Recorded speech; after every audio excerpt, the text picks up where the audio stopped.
Hi, you lovelies, or welcome if you're new here. I'm Linz. So as the title suggests, we are making a spaghetti bolognese today using I'm going to say my least favourite appliance now in the kitchen, and I do still have to make a video just to say why. Don't get me wrong, it's not overly bad, but there's just a few things about it that I just don't like. But for today, this is my version. We are going to be using a little bit of a cheat. Now, I've been getting this here, and this is from Lidl, and it's their bolognese pasta sauce. It is lovely, but it needs just a little kick just to get it going. Now, this isn't going to be suitable for you if you avoid alcohol, because this does contain red wine, but they do have a tomato and basil one, which is equally as nice. So just get that in there. Maybe have a look for it the next time you're in Lidl. If they do it, let me know if they do, actually, because I'm interested wherever you are in the world. And if you have a favourite sort of jarred pasta sauce, that'd be good too. So we're going to bring the camera down a little bit first, and we're going to turn on this machine. And basically what you're looking for is the sear or saute function, and you can press start on that. Now, I just want to add this here. You can bring down to different levels. So you have low, which is a really, really light kind of simmer. And that's decided that it's going to take off now, but we're going to bring it back up to, this is high, which is number 5, because that's what I want it on. I am going to, yeah, well, all right, we know, we heard you the first time. I'm going to spray in or pour in whatever you want. Olive oil is best for this, but I am just using vegetable oil because that's just my choice. That's my preference. In with that, I have 1 large diced onion. We're going to add in. Now, I prefer to add my onion and bits and pieces in before the meat. A lot of people will say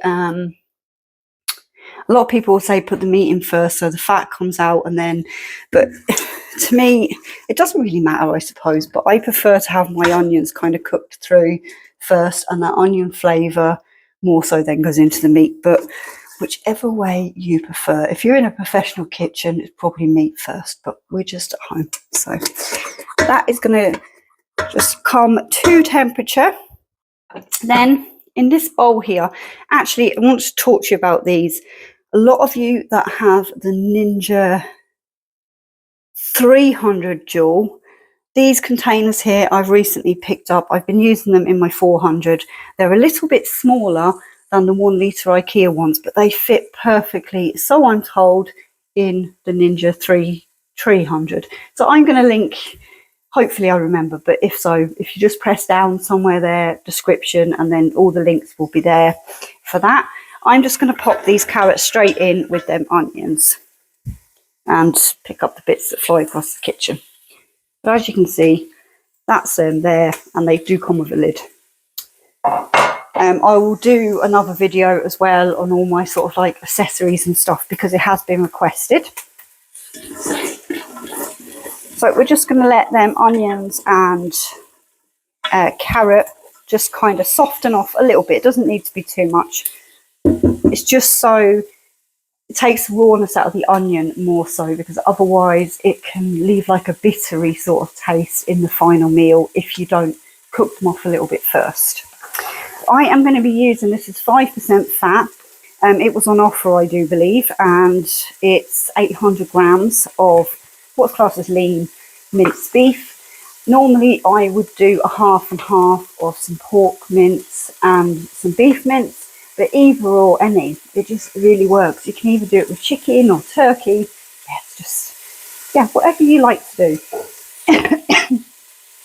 Now also I'm going to be adding a little bit of oregano here.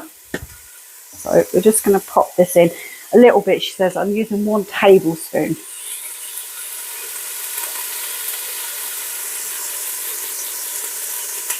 Actually, I wonder, can I just bring these over? It just would be a little bit easier for you to see what's going on. Oh, good old look at the kitchen there. There we go. Is that angle okay? I'm not sure. So that was 1 tablespoon, shall we say, of oregano. Completely optional. I'm going to throw a bay leaf in there as well. Some salt of your choice. And some ground black peppercorns.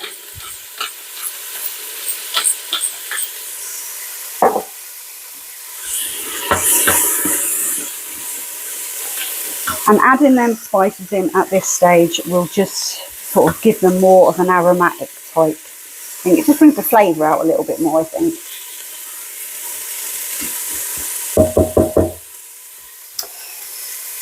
Also now I have here, this is 2 cloves of garlic crushed. I will link this thing as well down below.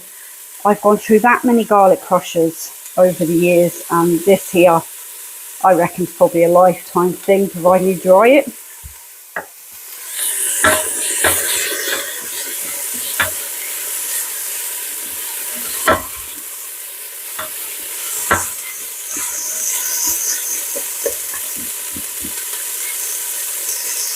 So I'm just going to, I have to stop saying so. I'm just going to let this kind of fry off a little bit, and then I'll bring you back when we're adding the meat. Okay, so I think that's had about enough now. So we're going in with the meat. Now, depending on where you are, and depends sometimes on, I don't know. Woo, there we go. It just wants to jump in itself. Great job. Make sure to remove that bit that's on the bottom, because trust me, it's not nice. But that's just going to stay in there until it gets a little bit brown now. Don't need to overly do too much to it.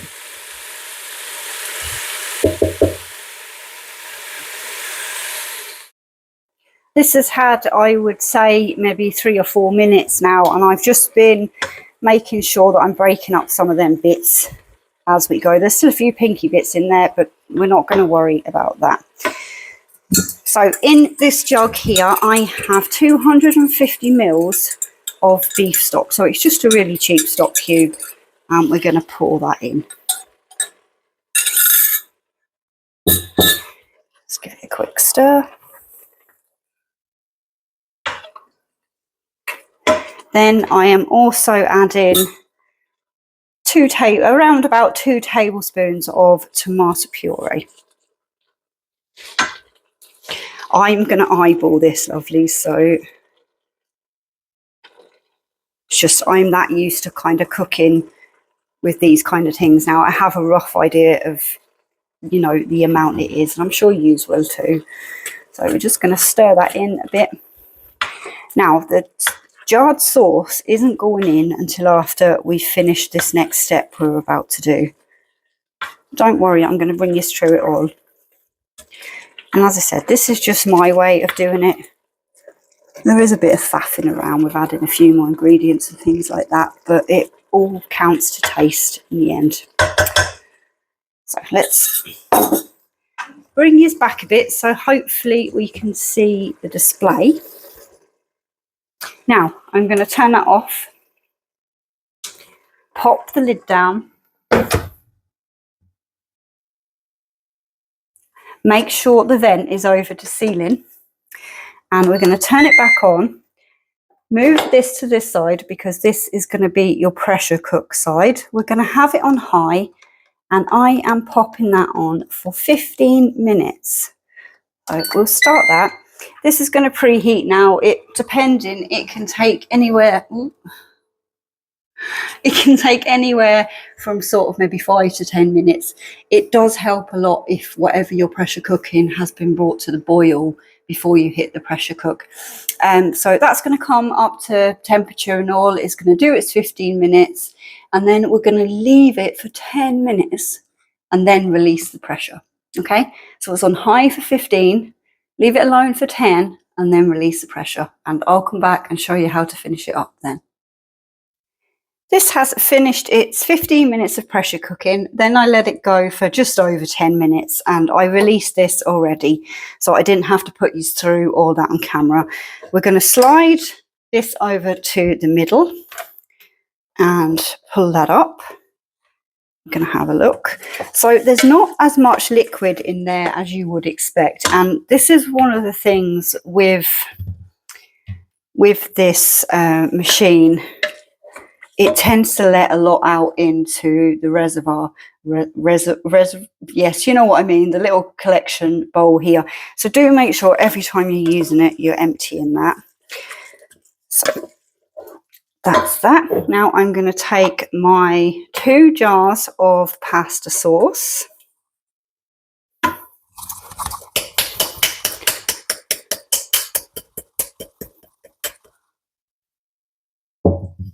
Pop them in. If you like, you can also add a tablespoon or so of sugar as well. I'm just going to go and get a little bit of water in these. You can still hear me, I'll talk away. Joy of having this camera or this microphone. I don't like to see any waste left in the jars. So I just put just up to around this mark here of water. I'm going to pop the lid on, give it a little bit of a shake and pour that in. And the same with the other one.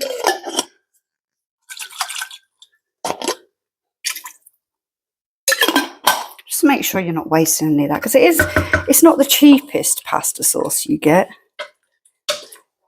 Now, mix it all together. You are going to fish that bay leaf out because nobody likes bay leaf in their dinner, so we'll get rid of that. Now, what you can do now at this point is you can turn the saute function back on, and it will just reduce it down a little bit. But for me there, I'm quite happy with that consistency. It's not overly runny, it's given just a nice bit of sauce, and when it cools it does tend to thicken a little bit. Now obviously this is far too much for, I'm just going to bring this back, we'll have a chat. This is far too much here just for us to have our dinner this evening, and this is what I like to call one of my batch cooks.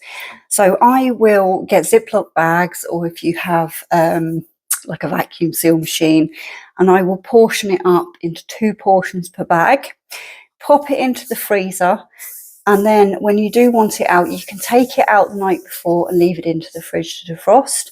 Or something else, probably I wouldn't advise, I tend to take mine out and I'll pop it into the slot on the draining board for about an hour before I am using it, pop it into a saucepan and reheat it that way. Now, I don't cook the actual pasta itself in any of my multi-cookers because I have tried quite a few times and I end up with it's not very nice for me. It's got like a bit of a slimy texture when I do normal pasta in here. So if you do have any tips and tricks on that, do let me know down below. But what I will do is that's just going to stay on. It's still on the keep warm function. I'm just going to leave that on there for, I don't know, maybe half an hour or so, you know, while I'm doing a few other bits, and I'll put the pasta on. What I'll do is I'll finish this video here and I will put in a picture at the end of when it's plated up with the pasta and things like that, so you can have a look if you know you want to see that. But this is it. Again, let me know your recipes and stuff down below in the comments. I have a fly and it's driving me mad. That's how we know it's summer here in Ireland. But lovelies, once again, thanks so much for watching. If you made it this far as well, you're just legends. All of you are legends, whether you made it this far or not. And I just want to say, take care, have a good day, and I shall talk to you all down in the comments or over on another video. Bye for now, lovelies.